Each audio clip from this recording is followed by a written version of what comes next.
Okay, hi guys, I'm Max from Flip Your Wig here in London. How are you all? Good. How are you? Good. How are you guys? I'm really well, thank you. Congratulations. I'm only on episode 1 because I want to pace myself Good because call. life can be so stressful and I need a show like this that brings me some joy. It kind of gives me Ted Lasso vibes, as in it picks me up. Season 2, how did you feel about doing it again and what was important to get right this time? Because you know there's more pressure.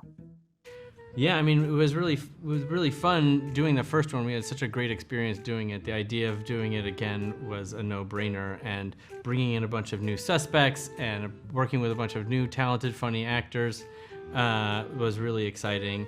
And I think the idea that we could lean into the genres even more, and this season has some really more outrageous genres than we did in the first season, and we really go for it this season, and I think we're really proud of how it all came out. I also love that the humor, you're kind of not falling off the cliff, but you're going as close as you can before you're like, oh, and that's nice because we're living in a time right now where I think people are so paranoid about what they can and can't say. And this show is about being funny, but also provocative and making us think about things that are important. We're always trying to have something to say when you're making these things. You don't want to just sort of have it be mindless fluff. You always are trying to Mindful fluff. Have something to say about the world and the way we should be.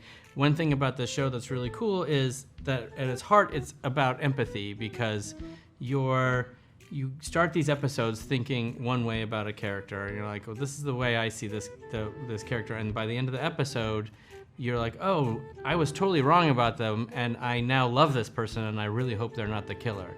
And so that's the real trick of this show, is that you get to walk a mile in someone else's shoes and see how everyone else sees the world. And I think that's a really cool thing that is really hard to do, but the way that this show is set up allows for that.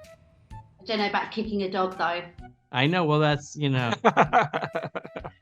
you don't want to do that. You don't want to do that. You can take it. Can I also say before I'm rushed off, the Spider-Man Across the Spider-Verse, congratulations. Absolutely awesome. Like incredible. So well done, guys. Oh, thank you very so much. That's a great. Love that question. We agree. Listen, it's nice because you guys are making such amazing stuff and you're daring to do stuff and people are embracing it as writers, as creators. That must feel wonderful. It is great when people appreciate the stuff that you work really hard on, because making these things is really, really hard. Making Spider-Verse was a real challenge, and making this show was it's so ambitious, where every episode is a totally new thing, and you can't just sort of rely on, well, we'll do like we did the week before. Every episode is totally new, from costumes and camera and style and storytelling methodology, and every actor has to be like, okay, now I'm doing the heist movie version of myself, or now I'm doing the Jane Austen version of myself, and what does that mean? And having to hold all of that in your head, it's a lot to ask of people, but that's why we do this stuff, is because you want to do things that haven't been done before, and you want to do things that feel new and exciting. And I think what we found is that people really appreciate when you put in the effort, and they can really see that you're not half-assing it. Yeah, no. When you're not being lazy, you're not assuming what we think is funny. That's good enough. It's nice because, I definitely notice those things. During the UK premiere here for Spider-Man, Daniel Kaluuya and Tom Holland said this in the US. They said Miles Morales is the best Spider-Man ever.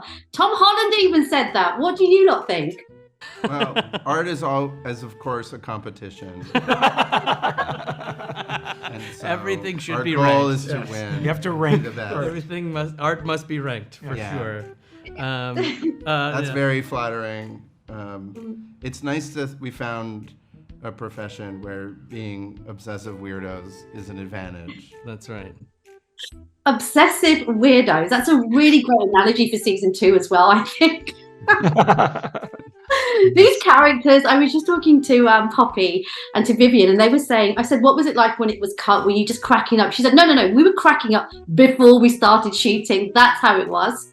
Is that Fair. It was like summer camp on set. They were all hanging out with each other constantly, and they're like supporting each other. So, and you would walk over to talk to the actors, and there would just be raucous laughter coming from their corner. So I think they all really loved each other. It was pretty great. Right. And I think that chemistry, where you could see it on the screen, that they were all, they felt like they knew each other. They felt like a family. They felt like they could play off of each other. And it was really great having all these people who star in their own things and carry their own shows and movies coming and being part of an ensemble and supporting each other like that in a way that was so positive, and it was just a joy.